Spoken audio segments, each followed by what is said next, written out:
ଆଜିର କାଳାଂଶକୁ ସ୍ୱାଗତ। ଆଜି ଆମେ ଚତୁର୍ଥ ଶ୍ରେଣୀ ଆମେ ଓ ଆମ ପରିବେଶ ବହିର ପ୍ରଥମ ଅଧ୍ୟାୟ ସାଧାରଣ ଦୁର୍ଘଟଣାର ଅଭ୍ୟାସ ପ୍ରଶ୍ନକୁ ଆଲୋଚନା କରିବା। ଦୟାକରି ଆରମ୍ଭରୁ ଶେଷ ପର୍ଯ୍ୟନ୍ତ ଭିଡ଼ିଓଟିକୁ ଦେଖି ଏହି ପ୍ରଶ୍ନୋତ୍ତରକୁ ଅଭ୍ୟାସ କରିବା। ତେବେ ଆସ ପିଲାମାନେ ଏହି ଅଭ୍ୟାସ ପ୍ରଶ୍ନୋତ୍ତରକୁ ଆମେ ସମ୍ପୂର୍ଣ୍ଣ ଭାବେ ଆଲୋଚନା କରିବା। ଦେଖ ପିଲାମାନେ, ଏଠି ଲେଖା ହେଇଛି କେଉଁ ଜାଗାରେ କି ଦୁର୍ଘଟଣା ଘଟିପାରେ ଓ ସେହି ଦୁର୍ଘଟଣାକୁ ଏଡ଼ାଇବା ପାଇଁ କେଉଁ ପ୍ରକାର ସାବଧାନତା ଅବଲମ୍ବନ କରିବା ତାହା ନିମ୍ନରେ ଲେଖିବା। ଏଠି ଦେଖ ପିଲାମାନେ, ସ୍ଥାନ ଲେଖା ହେଇଛି। ସ୍ଥାନ ରୋଷେଇ ଘରେ କେଉଁ ପ୍ରକାର ଦୁର୍ଘଟଣା ଘଟିପାରେ ତାକୁ ଆମେ ଏଇ ଘର ମଧ୍ୟରେ ଲେଖିବା ଯେ ଆଙ୍ଗୁଠି କଟି ଯାଇପାରେ, ଲୁଗାରେ ନିଆଁ ଲାଗିଯାଇପାରେ, ଗରମ ପାଣି ପେଜ ତେଲ ଦ୍ୱାରା ହାତ ପୋଡ଼ି ଯାଇପାରେ। କେଉଁ ପ୍ରକାର ସାବଧାନତା ଅବଲମ୍ବନ କରିବା ଯଦ୍ୱାରା କି ଏହି ଦୁର୍ଘଟଣା ଘଟିପାରିବ ନାହିଁ। ଦେଖ, ଅନ୍ୟମନସ୍କ ନ ହୋଇ ପରିବା କାଟିବାକୁ ହେବ। ପିନ୍ଧା ଲୁଗା ବଦଳରେ ଅନ୍ୟ ଏକ କନା କିମ୍ବା ଚିମୁଟା ବ୍ୟବହାର କଲେ ନିଆଁ ଲାଗିବା କିମ୍ବା ହାତ ପୋଡ଼ିବାର ସମ୍ଭାବନା ରହିବ ନାହିଁ। ତେଣୁ ଆମେ ରୋଷେଇ ଘରେ ସାବଧାନତା ସହିତ ଅବଲମ୍ବନ କଲେ ଆମେ ଦୁର୍ଘଟଣାର ଶିକାର ହୋଇପାରିବା ନାହିଁ। ତାପରେ ଦେଖ ପିଲାମାନେ, ବିଦ୍ୟୁତ ସରଞ୍ଜାମ ବ୍ୟବହାର ସମୟରେ ଆମେ କେଉଁ ପ୍ରକାର ଦୁର୍ଘଟଣା ଘଟିପାରେ ଆକୁ ଲେଖିବା। ଆମେ ଏଠି କରେଣ୍ଟ ବା ବିଦ୍ୟୁତ ଜନିତ ଆଘାତ ଲାଗିବାର ସମ୍ଭାବନା ଥାଏ। କେଉଁ ପ୍ରକାର ସାବଧାନତା ଅବଲମ୍ବନ କରିବା ଏଠି ଆମେ ଲେଖିବା। ହିଟର ବ୍ୟବହାର କରୁଥିଲେ ଓଦା ହାତ ପାଦ କିମ୍ବା ଲୁଗାକୁ ଏହିଠାରୁ ଦୂରରେ ରଖିବା ଉଚିତ। ତାର ଫାଟିଥିଲେ ବିଦ୍ୟୁତ ସରବରାହ ବନ୍ଦ କରି ସଜାଡ଼ି ନେବା ଆବଶ୍ୟକ। ଫଟା ତାରକୁ ଖାଲି ହାତରେ ଛୁଇଁବା ଅନୁଚିତ। ତେଣୁ ବିଦ୍ୟୁତ ସରଞ୍ଜାମ ବ୍ୟବହାର କଲାବେଳେ ଆମେ ତାରକୁ ଖାଲି ହାତରେ ଛୁଇଁବା ଅନୁଚିତ। ତାପରେ ଛାତରେ ଗୁଡ଼ି ଉଡ଼ାଇବା ସମୟରେ ଆମେ କ'ଣ କରିବା ନା କେଉଁ ପ୍ରକାର ଦୁର୍ଘଟଣା ଘଟିବ? ଛାତରେ ଗୁଡ଼ି ଉଡ଼ାଇବା ସମୟରେ ଛାତରୁ ତଳକୁ ଖସିବା ବା ଗୋଡ଼ ହାତ ଭାଙ୍ଗିଯିବାର ସମ୍ଭାବନା ରହିଥାଏ। କ'ଣ କଲେ ଏହି ଦୁର୍ଘଟଣାରୁ ରକ୍ଷା ପାଇପାରିବା? ଏଠି ଆମେ ଲେଖିବା ଖୋଲା ଛାତ ବା ଧାରରେ ଠିଆ ହୋଇ ଗୁଡ଼ି ଉଡ଼ାଇବା ନାହିଁ, ପଡ଼ିଆରେ ଗୁଡ଼ି ଉଡ଼ାଇବା। ତେଣୁ ନିରାପଦ ସ୍ଥାନ ହେଉଛି ପଡ଼ିଆରେ ଗୁଡ଼ି ଉଡ଼ାଇବା, ଛାତର ଧାରରେ ଗୁଡ଼ି ଉଡ଼ାଇବା ନାହିଁ। ତାପରେ ଦେଖ, ବାଣ ଫୁଟାଇବା ସମୟରେ ଆମେ କେଉଁ ସାବଧାନତା ଅବଲମ୍ବନ କରିବା? ବାଣ ଫୁଟାଇବା ସମୟରେ ଆମେ କେଉଁ ପ୍ରକାର ଦୁର୍ଘଟଣା ଘଟିଥାଏ ତାହା ଆମେ ଏଠି ଲେଖିବା। ବାଣ ଫୁଟାଇବା ସମୟରେ ପିନ୍ଧିଥିବା ପୋଷାକରେ ନିଆଁ ଲାଗିଯାଇପାରେ, ଦେହ ହାତ ପୋଡ଼ି ଯାଇପାରେ, ଆଖି ନଷ୍ଟ ହୋଇଯାଇପାରେ। ତେଣୁ ଏହା ସାବଧାନତା କ'ଣ ଅବଲମ୍ବନ କରିବା ନା ବାଣ ଫୁଟାଇବା ସମୟରେ ସୂତା ପୋଷାକ ପିନ୍ଧିବା, ଦୂରରେ ବାଣ ରଖି କାଠି ସାହାଯ୍ୟରେ ନିଆଁ ଲଗାଇବା, ବିପଜ୍ଜନକ ବାଣ ଫୁଟାଇବା ନାହିଁ।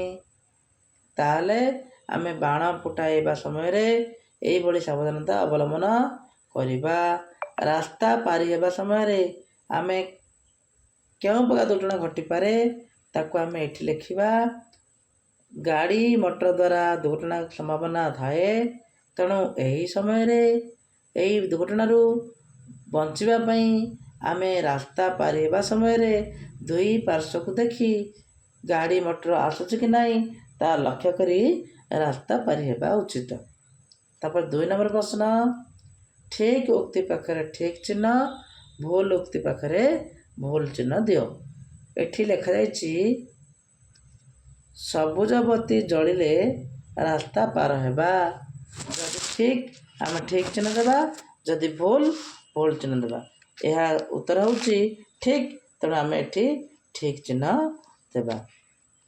ତତଲା ଜିନିଷକୁ ଖାଲି ହାତରେ ଉଠାଇବା। ତତଲା ଜିନିଷକୁ ଖାଲି ହାତରେ ଉଠାଇବା ନାହିଁ, ଯଦି ଉଠାଇବା ଆମ ହାତ ଫଟକା ହେଇଯିବ।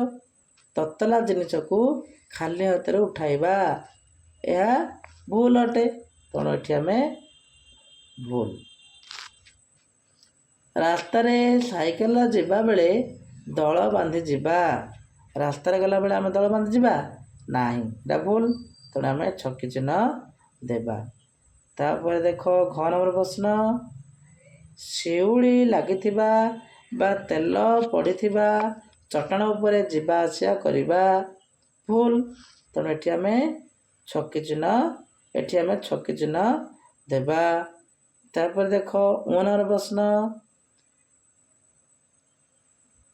ଖେଳର ନିୟମ ମାନି ଚଳିବା, ଏହା ଠିକ୍ ହେବ। ତେଣୁ ଏଠି ଆମେ ଠିକ୍ ଚିହ୍ନ ଦେବା। ଓଦା ହାତରେ ବିଦ୍ୟୁତ୍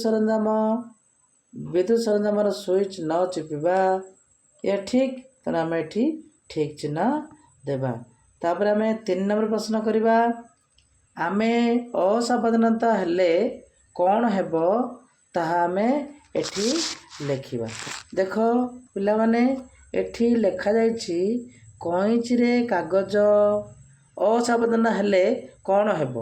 ଏଠି ଲେଖା ହେଇଛି କଇଁଚିରେ କାଗଜ ଫୁଲ କାଟିଲା ବେଳେ, କଇଁଚିରେ କାଗଜ ଫୁଲ କାଟିଲା ବେଳେ ଆମେ କ'ଣ କରିବା ନା ଏଠି ସମ୍ଭାବନା ଅଛି ହାତ କଟି ଯାଇପାରେ। ତେଣୁ ଏହି ହାତ ନ କଟିବା ପାଇଁ ଆମେ ଭଲ ଭାବରେ ଧ୍ୟାନ ସହକାରେ ଆମେ କାଗଜକୁ କାଟିବା। ତାପରେ ଦେଖ ଏଠି ଲେଖାଯାଇଛି ହିଟରରେ ରୋଷେଇ କଲାବେଳେ, ହିଟରରେ ରୋଷେଇ କଲାବେଳେ କ'ଣ ସାବଧାନତା ହେବ?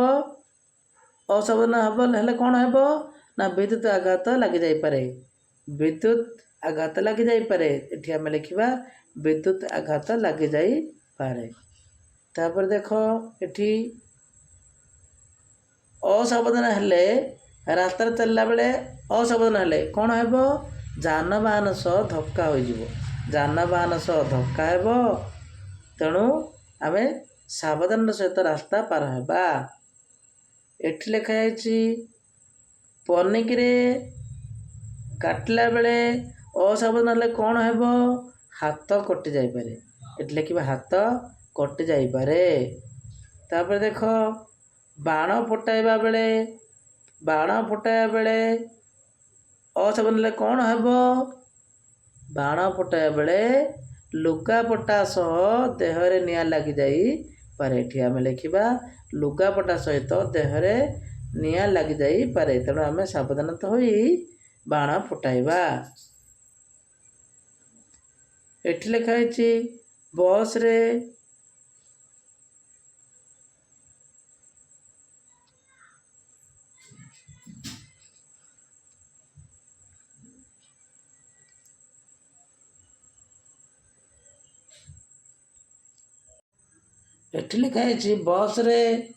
ମୁଣ୍ଡ ହାତ ବାହାରକୁ ରଖିଲେ ପାଖ ଦେଇ ଯାଉଥିବା ଗାଡ଼ି ମଟର ଆସିବେ, ଆଘାତ ଲାଗିଯାଇପାରେ।